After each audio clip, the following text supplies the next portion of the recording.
maman courageuse. Je pense qu'elle a attendu que tout le monde parle et ça lui a donné envie de crier sa hargne. Bravo, bravo Bah voilà, moi je viens témoigner parce que pour mes enfants, parce qu'on m'a enlevé mes 5 enfants. Faut savoir que voilà, ils sont intervenus chez moi avec la police et les éducateurs à 15 au moins. Donc j'ai été toute seule avec mes 4 enfants et mon bébé de 3 semaines. Donc j'ai beau leur dire que j'allaitais mon bébé, que mon bébé n'était pas concerné par la mesure, que c'était primordial qu'il reste avec sa mère pour ses besoins essentiels. Et malgré ça, bah, ils sont partis avec mes 5 enfants sans que j'ai pu dire au revoir aux 3 plus jeunes. Les 2 aînés, ils étaient carrément choqués de la violence de l'intervention. Et voilà, et ça fait 6 mois donc que mes 3 enfants, mes 3 plus grands, ils sont dans un foyer dont on ne sait rien de ce qui s'y passe. Et voilà, on peut tout imaginer. Et mes 2 plus petits, donc, qui sont dans une famille d'accueil, dont pareil, on ne sait rien. Voilà, ma petite fille de 2 ans, elle s'est cassé le bras quand même au bout de 15 jours qu'elle était hébergée là-bas. Mon bébé, bah, depuis, il n'a pas arrêté de faire des bronchites à répétition, jusqu'à avoir des séances de kiné, jusqu'à avoir de la ventoline.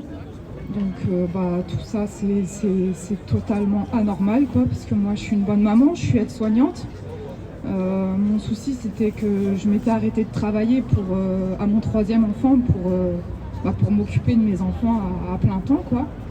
Et bah, à partir de là je pense qu'ils ont ciblé ma situation puisque j'étais plus ou moins isolée, je ne suis pas mariée avec le père des enfants. Et du coup, bah, voilà, ils ont trouvé 5 enfants en bonne santé, bien éduqués, scolarisés tout à fait normalement. Et bah, voilà, ils ont trouvé la bonne poire. Mais voilà, je tiens à dire que bah, c'est important justement qu'en tant que parents, on témoigne et qu'on ne soit pas dans le silence ou dans l'invisibilité.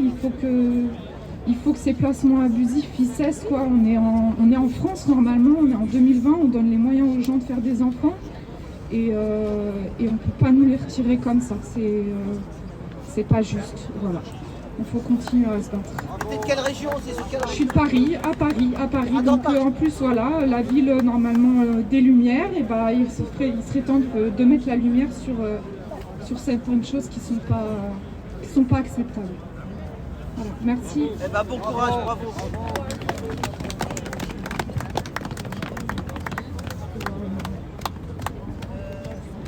Bon voilà, donc elle a bien résumé la situation des mamans et il y a plein de mamans qui arrivent comme ça un cheveu sur la soupe.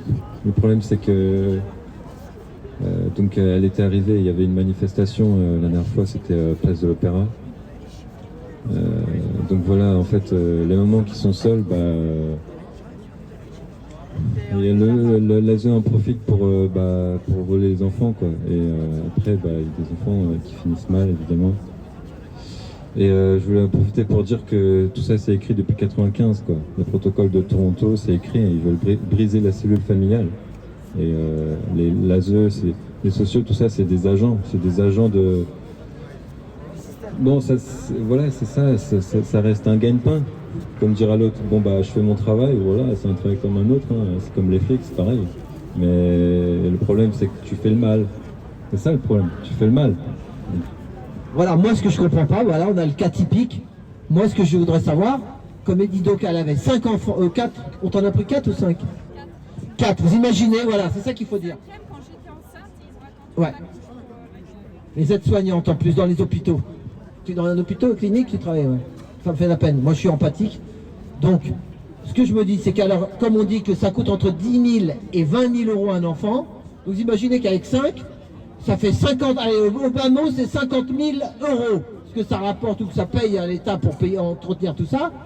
Imaginez, vous lui donnez 3 ou 4 000 euros à une mère de famille comme ça, mais ça sera la plus belle maman du monde, même si son père...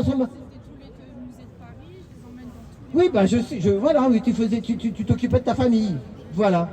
Et donc voilà, Moi, je lance un appel. Pourquoi vous donnez 3 ou 4 000 euros à une mère toute seule, mais elle s'occupera de ses enfants, elle a porté ses enfants, elle a tout fait, même si des fois ça arrive que le mari est parti ou qu'il y a une dispute et que tu te retrouves avec les enfants toute seule. Mais c'était trop petit chez toi peut-être? Non, même pas. Même pas. Non, niveau matériel, j'ai tout ce qu'il me faut. Ah oui, niveau matériel, tu avais tout ce que voilà, voilà. Mais ils t'ont bien donné une excuse, qu'est-ce qu'ils t'ont dit? Au départ, j'étais fragile psychologiquement. Ah oui, la technique, on la connaît, on l'a déjà entendue celle-là. On la connaît, c'était pas la première à le dire. Dans l'autre, quand on était à la Bastille, pareil, on a déjà eu des mamans qui disaient oui, on m'a dit que j'étais fragile psychologiquement. Ou on a dit aussi, elle donne trop d'amour à ses enfants, vous vous souvenez? Voilà. Et là, je vois aujourd'hui, il faut le dire, il y a moins de monde que les autres fois. Parce que plus si on aura de moins, ben on va s'étouffer, il n'y aura plus personne. Et ben ça sera encore de plus en plus de mères de camels qui se retrouveront dans la mouise. Donc tu es toute seule chez toi quand même, tu n'as plus d'enfants. Mais t'as quel âge? T'as même pas une trentaine d'années même pas? 36 ans. Ça me fait, ouais, ben, je vois que tu es une bonne mère et que je le ressens, je te dis, voilà. Bon bah qu'est-ce qu'on peut dire? J'espère qu'ils nous voient là-haut, mais à mon avis, des fois ils ont plus d'âme. Il y a quelqu'un hier qui m'a dit, justement, Jean-Noël Mendy m'a dit, ils ont une âme noire. C'est des gens qui ont une âme noire, il m'a dit. Ça veut dire qu'ils ressentent rien. Donc ils ressentent pas. Si tu ressens pas, ben, tu peux pas être humain. Mais si, il faut être humain, c'est ça monsieur qui a crié tout à l'heure. Hein?